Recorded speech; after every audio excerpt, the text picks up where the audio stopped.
अरे सुनो सेंकू, मैंने मन बना लिया है। 5 सालों से मेरे अंदर युजुरिहा के लिए जो फीलिंग्स दबी हुई थी उसे मैं बताने वाला हूँ। दोस्तों, जरा सोचिए, आप अपनी रोजमर्रा की जिंदगी जी रहे हैं। कोई ऑफिस जा रहा है, कोई खाना खा रहा है और कोई अपने क्रश को प्रपोज करने की तैयारी कर रहा है।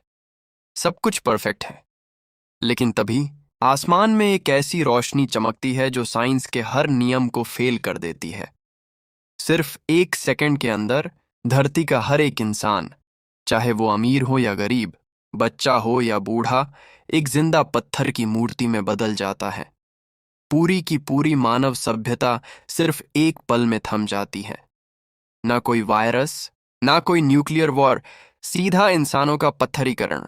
आखिर ये रोशनी क्या थी और क्या कोई इस पत्थर के पिंजरे से बाहर आ पाएगा? आज हम बात करने वाले हैं एनीमे हिस्ट्री के सबसे अनोखे और दिमाग हिला देने वाले मास्टरपीस ऑन डॉक्टर स्टोन के एपिसोड 1 की पूरी कहानी के बारे में, वो भी पूरे सस्पेंस के साथ। कहानी की शुरुआत होती है इस महाविनाश से ठीक कुछ घंटों पहले एक नॉर्मल हाई स्कूल में। यहाँ हमारा सामना होता है ताइजू ओकिनाच से। ताइजू कोई आम लड़का नहीं है। इसके पास इतनी ताकत और स्टेमिना है कि ये थकना जानता ही नहीं, लेकिन दिमाग के मामले में ये बेचारा उतना ही सीधा और भोला है। ताइजू पिछले 5 सालों से अपनी एक क्लासमेट युजुरिहा से एक तरफा प्यार करता है। 5 साल यानी पूरे 1825 दिन उसने अपने दिल की बात छुपा कर रखी। लेकिन आज ताइजू ने ठान लिया है कि वो अब और इंतजार नहीं करेगा। वो सीधे अपने सबसे अच्छे दोस्त के पास जाता है, जो स्कूल की सबसे सुनसान जगह यानी साइंस लैब में बैठा है। लैब में एंट्री होती है हमारे मैन हीरो की, जिसका नाम है सेनकू इशिगामी।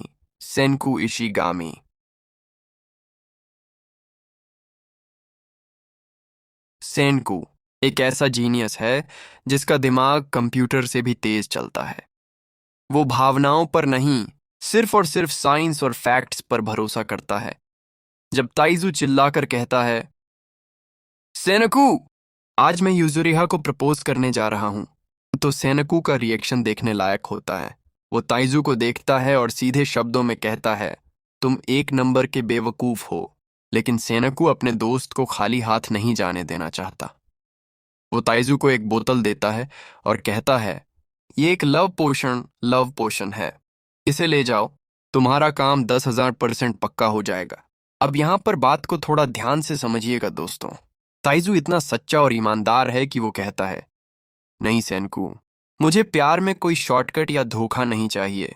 मैं अपनी मेहनत से दिल जीतूंगा। और वो बोतल वहीं छोड़कर भाग। एक ऐसी दवाई जो तुम्हारा काम आसान कर देगी। इसे प्यार की घुट्टी कह सकते हो। पियो इसे और फिर देखना तुम्हारा काम हो जाएगा।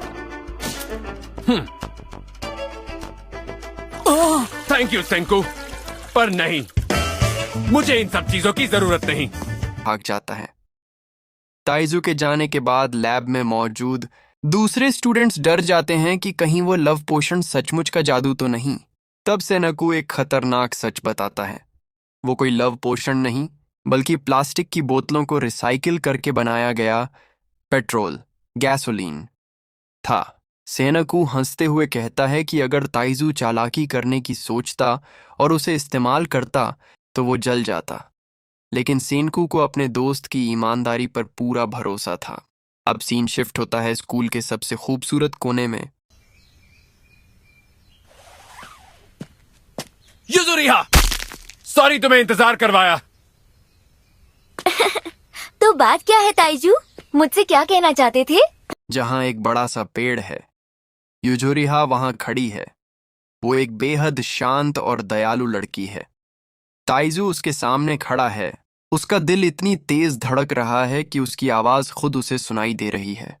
लैब में बैठे सेनकू और बाकी दोस्त खिड़की से शर्त लगा रहे हैं कि ताइजू रिजेक्ट होगा या नहीं। भी नहीं रहना चाहेगी। सेनकू कैलकुलेशन करता है कि ताइजू के रिजेक्ट होने के चांसेस 10,000% हैं। लेकिन ताइजू इन सब बातों से बेखबर युजुरिहा की आंखों में देखता है। वो डर रहा है कि अगर आज उसने दिल की बात कही तो शायद उनकी दोस्ती हमेशा के लिए टूट जाएगी। लेकिन वो अपनी मुट्ठियां भींचता है, गहरी सांस लेता है और चिल्लाता है, युजुरिहा, मेरी बात सुनो। पिछले 5 सालों से मैं तुमसे, और ठीक इसी मोड़ पर कहानी में आता है वो खौफनाक ट्विस्ट जिसने पूरी दुनिया को बदल कर रख दिया। ताइजू अपना वाक्य पूरा भी नहीं कर पाया था कि अचानक आसमान का रंग बदल जाता है। एक अजीब हरी और बेहद चमकदार रोशनी पूरी दुनिया में फैल जाती है। युजुरिहा उस रोशनी को देखकर चौंक जाती है। ताइजू को तुरंत एहसास होता है कि यह कोई मामूली चीज नहीं है, यह एक बहुत बड़ा खतरा है। अपनी जान की परवाह किए बिना ताइजू युजुरिहा को बचाने के लिए उसकी तरफ झपटता है और उसे उस बड़े पेड़ की तरफ धकेलता है, लेकिन वो रोशनी इतनी तेज थी कि उससे बचना नामुमकिन था। जैसे ही वो रोशनी ताइजू को छूती है, उसकी स्किन ग्रे होने लगती है। उसकी उंगलियां, उसके हाथ, उसका चेहरा, सब कुछ ठोस पत्थर में बदल जाता है। सिर्फ ताइजू ही नहीं, स्कूल के बाकी बच्चे, लैब में बैठा सेनकू और पूरी दुनिया के अरबों इंसान पल भर में पत्थरों की मूर्तियों का एक कब्रिस्तान बन जाते हैं। चारों तरफ सिर्फ सन्नाटा था। इंसानी सभ्यता पूरी तरह खत्म हो चुकी थी। सालों गुजरे, दशक गुजरे और धीरे धीरे सदियां गुजरने लगीं। मौसम बदलते रहे, लेकिन इंसान पत्थर बनकर वहीं जमे रहे। ज्यादातर इंसानों का दिमाग कुछ ही दिनों में बंद हो गया और वो सचमुच मर गए। लेकिन ताइजू, पत्थर के उस घने, काले और ठंडे पिंजरे के अंदर भी ताइजू का दिमाग जाग रहा था। युजुरिहा को बचाने की जिद और अपने प्यार को पूरा करने का पागलपन, इस इच्छा शक्ति के दम पर ताइजू ने अपने दिमाग को मरने नहीं दिया। वो अंधेरे में हर सेकंड खुद से कहता रहा, मैं मरूंगा नहीं, मैं हार नहीं मानूंगा, मुझे युजुरिहा को बचाना है। लेकिन दोस्तों, ताइजू को यह नहीं पता था कि इस पत्थर के अंदर उसे 1 या 2 दिन नहीं, बल्कि पूरे 700 साल बिताने पड़ने वाले हैं। जी हाँ, 3700 साल। अब सोचिए, जब ये पत्थर टूटेंगे तो दुनिया कैसी होगी? क्या सेनकू का साइंस इस दुनिया को दोबारा बचा पाएगा? ये हम जानेंगे अगले वीडियो में। अगर आपको ये एक्सप्लेनेशन पसंद आया तो वीडियो को लाइक करें, चैनल को सब्सक्राइब करें और कमेंट में बताएं कि क्योंडिया प्रीसिंटर साल के लिए पत्थर बन जाएं। तो आप अंदर क्या सोच रहे होंगे? मिलते हैं अगले एपिसोड में, तब तक के लिए बाय बाय।